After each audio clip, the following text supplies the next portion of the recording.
新西兰总理杰辛达·阿德恩周一表示，随着北京在世界上的角色不断增长和变化，新西兰和中国之间的分歧正在变得越来越难以调和。阿德恩在欧克兰举行中国工商峰会上发表讲话说，中国和新西兰在某些问题上不同意，不能同意，也不会同意。兰达补充说，这些分歧无需界定两国关系。阿德恩周三在讲话中表示，新西兰已经向北京方面就香港民主自由日渐退化以及东突厥省维吾尔人命运表达严重关切。他承认，在某些问题上，中新两国永远无法达成一致，但他表示这只是事实，不应当影响两国关系。新西兰部分舆论近期批评政府对华政策过于软弱，认为新西兰成为由美、英、加、欧、新5国情报部门组成的五眼联盟中的软肋。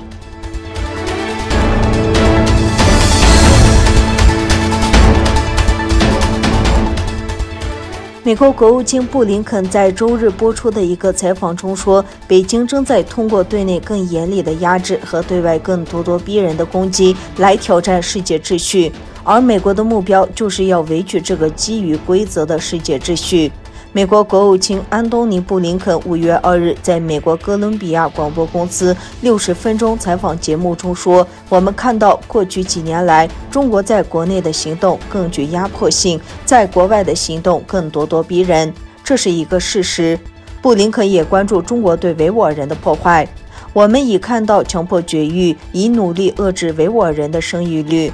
布林肯说，我们已经看到中国努力向他们进行思想灌输，否认他们的文化，否认他们的遗产，并且发生了各种针对他们的压制和暴力行为，只因他们是维吾尔人。他称，我想非常明确地说，我们的目标并不是遏制中国、约束中国、限制中国，我们的目标是维护中国正在挑战的基于规则的秩序。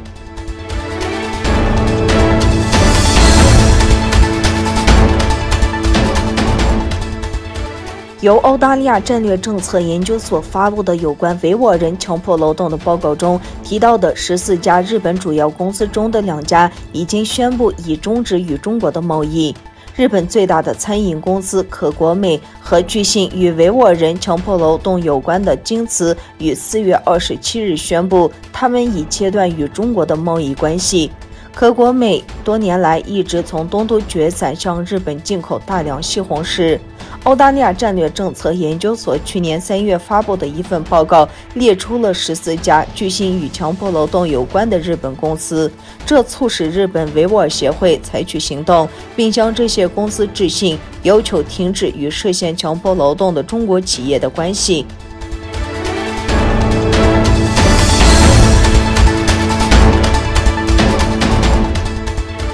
英国外交大臣拉布7国集团将考虑建立一套迅速反应机制，反击俄罗斯的宣传和信息误导。美国国务卿布林肯与英国外交大臣拉布在7国集团外长会议期间会晤，表示将就应对中国和俄罗斯的挑战加强合作，但并非要遏制中国。外交部发表声明说，两人讨论了诸如俄罗斯正在进行的破坏稳定行动等优先事项，并就中国在东突厥省和香港的侵犯人权活动表示关注。会议还讨论了阿富汗、伊朗和埃塞俄比亚的新事态发展。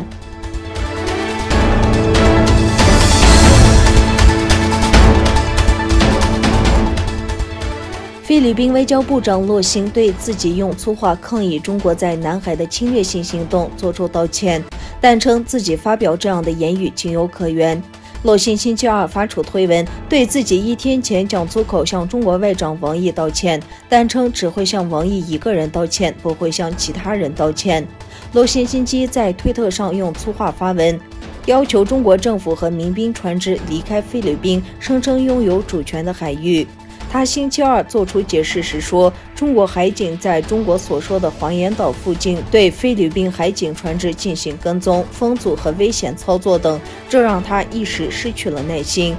洛伦扎纳在星期天晚间的视频讲话中表示，虽然我们承认中国的军事能力比我们的先进，但这并不妨碍我们用我们所有的一切来捍卫我们的国家利益和我们作为一个民族的尊严。